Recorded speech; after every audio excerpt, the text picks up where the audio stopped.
উত্তর ২৪ পরগনা শাসনের খড়িবাড়ি এলাকায় ভাড়া বাড়ি থেকে উদ্ধার হলো ২২ বছরের তরুণের ঝুলন্ত দেহ। পিটিয়ে মারার অভিযোগ উঠল লিভিং সঙ্গীর বিরুদ্ধে। সমীরণ পাল আমাদের প্রতিনিধি রয়েছেন। সমীরণ, কি ঘটেছে? কুসুমিতা, খড়িবাড়ির শাহাজিপাড়ায় আল আমিন শাহজি, তিনি ২২ বছর বয়স। এই যুবক এক গৃহবধূর সঙ্গে বেশ কিছুদিন ধরে লিভিং করছিল এবং সেই ঘটনায় তাদের মধ্যে বেশ কিছুদিন ধরে সম্পর্কে টানাপোড়েন চলে। গতকাল ওই যুবকের দেহ উদ্ধার হয় তার ভাড়া বাড়ি থেকে এবং তারপর থেকে এলাকার বাসিন্দাদের অভিযোগ যে তাকে পিটিয়ে খুন করা হয়েছে। পুলিশের দ্বারস্থ হলেও পুলিশের পক্ষ থেকে কোনো পদক্ষেপ নেওয়া হয়নি। এরপর দেহ ময়নাতদন্ত করে যখন নিয়ে আসা হয় খড়িবাড়ি মোড়ে সন্ধ্যার সময়, সেই দেহ রাস্তার ওপর ফেলে বিক্ষোভ দেখাতে থাকেন গ্রামবাসীরা এবং তার আত্মীয়রা। তাদের বক্তব্য, পুলিশ সঠিক তদন্ত করেনি, দোষীদের গ্রেপ্তার করতে হবে। এই দাবিতে তারা অবরোধ করতে থাকে, বিচারের দাবিতে, এবং বেশ কিছুক্ষণ ধরে অবরোধ চলার পর বিশাল পুলিশ বাহিনী আসে, র্যাব আসে ঘটনাস্থলে। পুলিশের সঙ্গে গ্রামবাসী বিক্ষোভকারীদের দফায় দফায় সংঘর্ষ হয়। এরপর পুলিশের পক্ষ থেকে বলা হয় যে অভিযোগ নেওয়া হবে এবং তদন্ত ঠিক মতো করে দোষীদের গ্রেপ্তার করা হবে। এই আশ্বাস দিলে দেহ তোলা সক্ষম হয় রাস্তা থেকে। এরপরে বিক্ষোভকারীদের একটা অংশ ছুটে চলে যায় খড়িবাড়ি পুলিশ ক্যাম্পে গিয়ে ব্যাপক বিক্ষোভ দেখাতে থাকে। এই সময় বিক্ষোভকারীদেরকে ছত্রভঙ্গ করার জন্য পুলিশ বেধড়ক লাঠিচার্জ করে। সেই সময় পুলিশকে লক্ষ্য করে ইট ছোড়া হয়, বোমা ছোড়া হয়। ৫-৬ জন পুলিশ কর্মী জখম হয়েছে, এমনকি শাসন থানার আইসি পর্যন্ত, তাকেও মারধর করা হয় এবং এই ঘটনাকে কেন্দ্র করে রীতিমতো উত্তপ্ত হয়ে ওঠে পরিস্থিতি। এরপর ঘটনাস্থল থেকে পুলিশ ৮-৯ জনকে গ্রেপ্তার করেছে এবং অভিযোগের ভিত্তিতে রাতে ওই লিভিং পার্টনার অর্থাৎ ওই গৃহবধূকে গ্রেপ্তার করেছে শাসন থানার পুলিশ।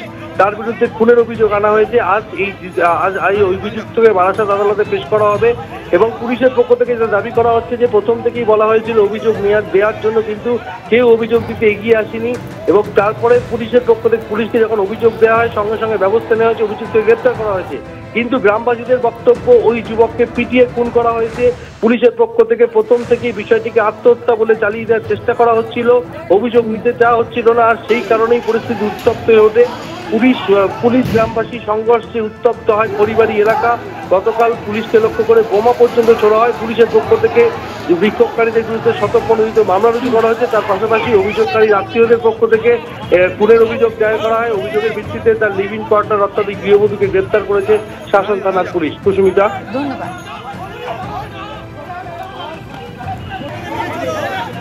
বীরভূমে তৃণমূলের কোর কমিটির চেয়ারপারসন হয়েছেন অনুব্রত মণ্ডল। এরকম কোনো খবর তাঁর কাছে নেই। কাজল শেখের সুরে এবারে কথা বললেন তৃণমূল সাংসদ শতাব্দী রায়। যদিও নিজের অবস্থানেই অনড় রয়েছেন কোর কমিটির আহ্বায়ক বিকাশ রায়চৌধুরী। আজকে কোর কমিটির বৈঠক শেষে বলা হলো অনুব্রত মণ্ডল চেয়ারপারসন হয়েছে, কি বলবেন বিষয়টাকে? এটা হয়তো আমাদের শুনতে ভুল হয়েছে বা যিনি বলেছেন তিনি হয়তো ভুলবশত বলেছেন। আমি জানি উনি একটা মেম্বার হয়েছে, এটাই শুনলাম যে ৬ জন ছিল, একজন ৭ জন মেম্বার বাইরে। চেয়ারপারসন বলে আপনি আমার কাছে কোনো খবর নেই। কাজল শেখের পর এবার শতাব্দী রায়। বীরভূমে তৃণমূলের কোর কমিটিতে জেলা সভাপতি অনুব্রত মণ্ডলের চেয়ারপারসন হওয়ার সম্ভাবনা এবার কার্যত উড়িয়ে দিলেন বীরভূমের তৃণমূল সাংসদও। জানে বিতর্ক মাথা চড়া দিয়েছিল শনিবার। বোলপুরে কোর কমিটির বৈঠকে ৬ জন সদস্যের পাশাপাশি উপস্থিত ছিলেন অনুব্রত মণ্ডলও। দলের তরফে জানানো হয় অনুব্রত মণ্ডলও এবার থেকে কোর কমিটির সদস্য, ফলে সদস্য সংখ্যা ৬ থেকে বেড়ে হলো ৭। কিন্তু বৈঠক শেষে আহ্বায়ক বিকাশ রায়চৌধুরী ঘোষণা করেন কোর কমিটির চেয়ারপারসন হয়েছেন অনুব্রত, আর তাতেই বিতর্কের সূত্রপাত। কোর কমিটি আমরা সবাই একটা জায়গায় আছি, অনুব্রত মণ্ডল আমাদের চেয়ারপারসন, সুতরাং অনুব্রত মণ্ডলের কোনো সিদ্ধান্তকে আমরা কি ইগনোর করব? কিছুক্ষণের মধ্যেই এই দাবি খারিজ করে দেন অনুব্রত মণ্ডলের বিরোধী গোষ্ঠীর নেতা হিসেবে পরিচিত কাজল শেখ। কোর কমিটি ৬ সদস্যের ছিল, সেটাকে একটা বাড়িয়ে ৭ সদস্যের করা হলো। অনুব্রত মণ্ডল মহাশয় আমাদের অভিভাবক, তিনি কোর কমিটির মধ্যে অন্তর্ভুক্ত হলেন। এবার একই সুর শোনা গেল শতাব্দী রায়ের গলাতেও। চেয়ারপারসন বলে আপনি আমার কাছে কোনো খবর নেই, বা এটা তো নিশ্চয়ই তাহলে যেটাই হোক সেটা তো অ্যানাউন্স করবে, বা দল একটা চিঠি বা দলের তরফ থেকে একটা, বা কোর কমিটির তরফ থেকে নিশ্চয়ই কোনো একটা প্রেস মিট বা কিছু একটা যাবে। অন্যদিকে নিজের অবস্থানে অনড় থেকে কোর কমিটির আহ্বায়ক বিকাশ রায়চৌধুরী দাবি করলেন শনিবার তিনি যা বলেছিলেন সেটাই ঠিক, অর্থাৎ কোর কমিটির চেয়ারপারসন হয়েছেন অনুব্রত মণ্ডল।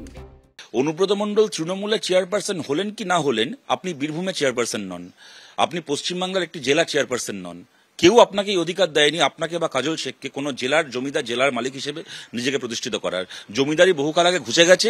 যে নিজেকে নতুন করে জমিদার দেখানোর চেষ্টা করবে তাকেও এবার ঘুচিয়ে দেওয়া হবে, তার জমিদারিও ঘুচিয়ে দেবে সাধারণ মানুষ। আমরা সেই দিকে লড়াইটাকে নিয়ে যেতে চাই। এর বাইরে ওদের দলের মধ্যে কার কি স্ট্যাটাস থাকবে, ওদের ছাগল ওরা আগায় কাটবে না লেজায় কাটবে, ওদের ব্যাপার, তাই নিয়ে আমাদের কোনো বক্তব্য নেই। কোনো টানাপোড়েন নেই।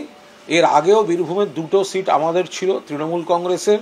আপনাদের এত টানাপোড়েন, গোষ্ঠীদ্বন্দ্ব, অমুকহীন বীরভূম, অমুক ঝগড়া, এত কিছুর পরেও 2টো লোকসভা সিটই 2-2 তৃণমূল কংগ্রেসেরই। যখন বিজেপি এসব এজেন্সি দিয়ে নানা কাণ্ড কারখানা করেছিল, তারপরে কোর কমিটি তারাও দক্ষতার সঙ্গে কাজ করেছেন। এখন জামিনের পর সেখানে অনুব্রত মণ্ডলও আছেন, ফলে কোর কমিটি খুব সুন্দরভাবে কাজ করছে। আমরা শুধু ভোট আসবে জিতবো, ভোট আসবে জিতবো।